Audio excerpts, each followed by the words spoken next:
જિલ્લા શિક્ષણ અને તાલીમ ભવન દાહોદ એજ્યુકેશનલ ઇનોવેશન ફેસ્ટિવલ 2024-25। હું રમણભાઈ ધનાભાઈ પટેલિયા, મુખ્ય શિક્ષક, મોટી ખજૂરી પ્રાથમિક શાળા, તાલુકો દેવગઢ બારિયા, જિલ્લો દાહોદ।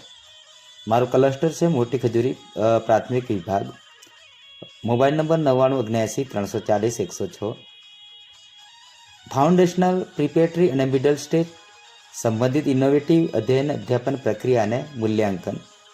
મારો જે વિષય છે એ શીર્ષક જે છે એ રમકડા અને પપેટથી બાળકોનો સર્વાંગી વિકાસ।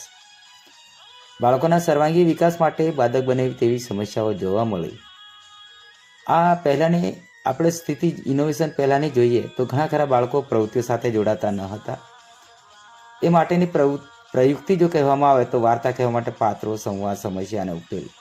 ભૂમિકા ભજવવા માટે વિવિધ વ્યવસાય, દૈનિક જીવનની પરિસ્થિતિઓ, રમતો, ગણિતની રમતો, ભાષાની રમતો, વિજ્ઞાનની રમતો, સંગીત અને નૃત્ય, ગીતો, કલા, હસ્તકલા, ચિત્રકામ, હસ્તકલા અને પ્રવૃત્તિઓ, પાત્ર અને વિકાસના રમકડાની કથા। અહીં સાધન સામગ્રી છે કાગળ, કાપડ, લાકડું, પ્લાસ્ટિક, સૂતર, દોરો, રંગો, ગુંદર, કાતર, સ્ટેપલર। આ મારું ઇનોવેશન જૂન 2024થી ચાલુ છે અને એનું લક્ષ્ય જૂથ છે બાલવાટિકાથી ધોરણ 8 સુધી। રમકડા અને પપેટ બનાવવા માટે બાળકોને રમકડા બનાવવા માટે સામેલ કર્યા, તેમને વિવિધ સામગ્રી પસંદ કરવા અને તેમની કલ્પના શક્તિનો વિકાસ કરવા માટે પ્રોત્સાહિત કર્યા। બાળકોને તીક્ષ્ણ વસ્તુથી દૂર રાખીને ગુંદર અને પેન્ટનો ઉપયોગ કરતી વખતે સાવધાની રાખવાનું શીખવવામાં આવ્યું। બાળકોની ઉંમરને અનુરૂપ રમકડા અને પપેટ પસંદ કરવામાં આવ્યા હતા। પ્રાણીઓના રમકડાનો ઉપયોગ બાળકને પ્રાણીઓના અવાજ, રહેઠાણ અને એના નામ વગેરે શીખી શકાય તે માટેના રમકડા બનાવવામાં આવ્યા।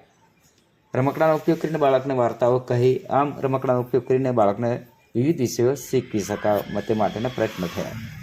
મૂલ્યાંકનની વાત કરીએ તો પ્રશ્નાવલી, પ્રેક્ષણ અને સાથી મૂલ્યાંકન દ્વારા બાળકોનું મૂલ્યાંકન કરવામાં આવ્યું। પરિણામો: આજે મોટાભાગના બાળકો પ્રવૃત્તિઓ સાથે જોડાતા થયા છે, જેથી બાળકોનો સર્વાંગી વિકાસ થયેલો જોવા મળે છે। કુલ 464 જેટલા બાળકોએ લાભ લીધો હતો। રમકડા અને પપેટનો ઉપયોગ કરીને વાર્તાઓ કહેવા, રમકડા અને પપેટનો ઉપયોગથી વિવિધ ભૂમિકાઓ, રમકડા અને પપેટનો ઉપયોગ કરીને ગણિત, ભાષા જેવા અન્ય વિષયો શીખવવામાં ઉપયોગી છે। હાલમાં આ નવતર પ્રયોગ ચાલુ છે અને વિડીયોની લિંક QR કોડમાં મૂકવામાં આવેલી છે। આભાર।